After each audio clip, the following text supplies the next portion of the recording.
नमस्कार, आवाज न्यूज 24 में मैं जुड़ चुकी आपके साथ में अगली बड़ी खबर है सोनभद्र से, जहां कारगिल विजय दिवस के पूर्व संध्या पर मशाल जुलूस निकालकर विजय दीपक जलाया गया।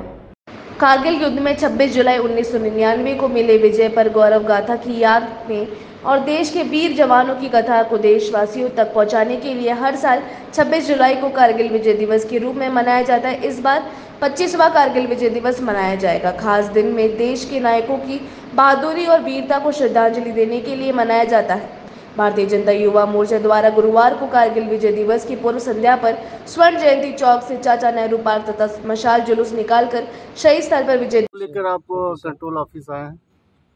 आज का मुख्य विषय यह है कि पहली बात तो हम आदिवासी विकास मंच सोनभद्र का मैं संयोजक हरदेव नारायण तिवारी बोल रहा हूँ, और हम लोगों का आने का मुख्य मकसद यह है कि कड़िया पड़ता है फफराकुंड रेलवे स्टेशन के पास में। वहाँ पर हम लोगों के संघर्ष के आंदोलन के पश्चात वहाँ स्वीकृत हो चुका है अंडरपास। अब उसमें कितना समय लगेगा, कितना समय नहीं लगेगा, इसके संबंध में हम लोग आए हैं कि यथाशीघ्र वहाँ काम शुरू किया जाए। दूसरी बात, कड़िया से जो लोगों का पैदल या मोटरसाइकिल से आना जाना होता था, तो दोहरीकरण लाइन का वहाँ हो गया है। अब वहाँ आने जाने में दिक्कत उत्पन्न होने की संभावना बढ़ गई है।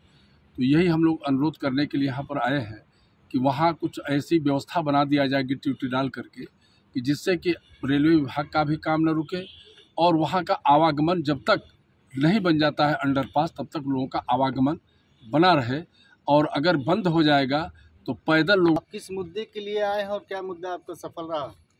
आज हम लोग रेलवे लाइन क्रॉसिंग कड़िया अंडरपास जो पास है उस पर कार्य नहीं हो रहे हैं और जो डबल हो गया है उस पर आवागमन जाने में लोगों के बहुत काफ़ी कठिनाई आ रही है। इस मुद्दे पर हम लोग आए हैं कि हमारे गांव में कब तक वो अंडरपास बनेगा।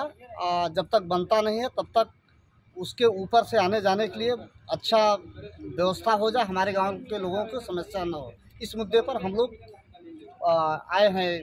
आप रेलवे के अधिकारी से बातों से संतुष्ट हैं? उनके बातों से तो अभी हम पूर्ण से संतुष्ट नहीं हैं। जब तक हमारी समस्या सॉल्व नहीं हो जाती है तब तक हम संतुष्ट हैं। अगर ये हमारी व्यवस्था नहीं बनाए, अंडरपास नहीं जल्दी से कार्य शुरू किए तो हम लोग बड़े गांव वाले बड़े आंदोलन करेंगे। केंद्र सरकार तो कहती है कि डिफेंस के बाद रेलवे को हमने सबसे ज़्यादा बजट दिया, अब विकास हो रहा है। बजट देते तो हमारे यहाँ के काम नहीं होता। क्या सरकार झूठ बोल रही है कि अधिकारी काम नहीं करा रहा? अब अगर सरकार करेगा, अधिकारी को पैसा देते, अब इतना डबल इंजन की सरकार इतना तेजी से काम करती तो गांव में काम होता, देखने को मिलता। हम लोग के शौक रहा कि हम लोग यहाँ आकर के फेरे लगाते। रेलवे से आवागमन करने वाले कितने यात्री होंगे आपके ग्राम सभा में?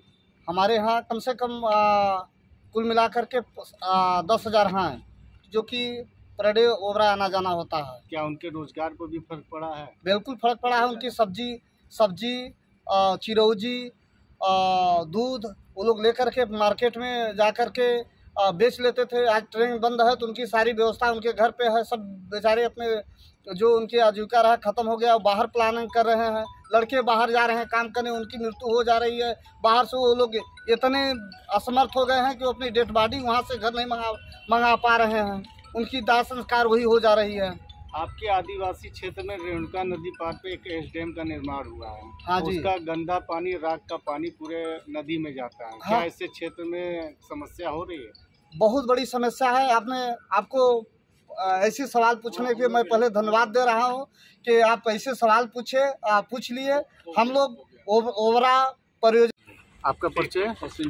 मेरा नाम ब्रिजेश तिवारी है। मैं कांग्रेस पार्टी का जिले का उपाध्यक्ष हूँ और आदिवासी विकास मंच का मैं सह संयोजक भी हूँ और भारतीय राष्ट्रीय मजदूर कांग्रेस का उपाध्यक्ष भी हूँ। आज आप पूर्व मध्य रेलवे क्षेत्रीय कार्यालय पे आए हैं इतनी संख्या में एकजुट होकर। क्या मुद्दा था, क्या बात हुआ, क्या सहमति बनी?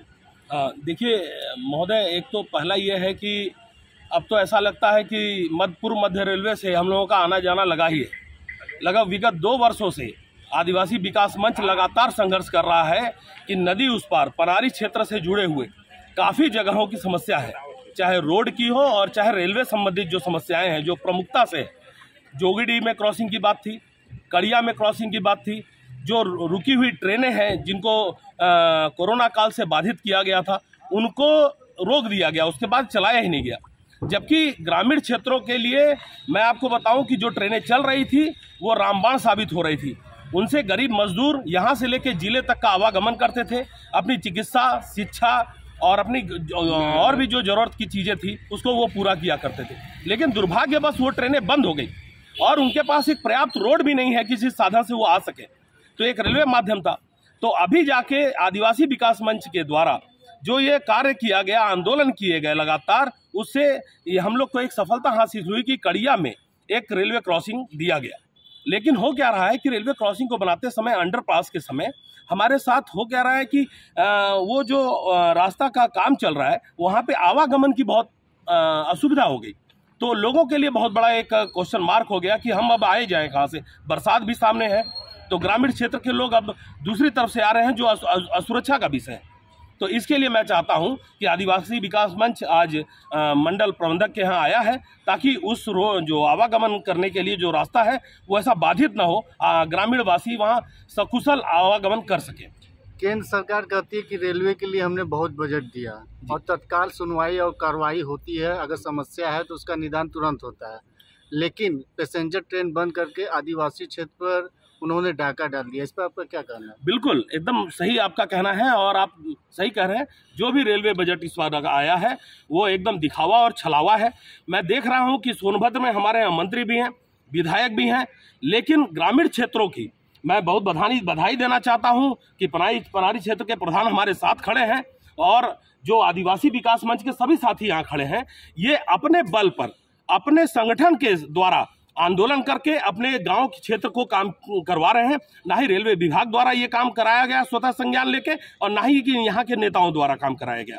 रही बात जो आपने कहा है, ये बहुत बड़ी बात है कि ये जो छोटी ट्रेनें चल रही थी ये यहाँ के जीविका चलाने के लिए, अपनी आवागमन के लिए, वो दैनिक लाखों आदिवासियों की ये जरूरत थी और ये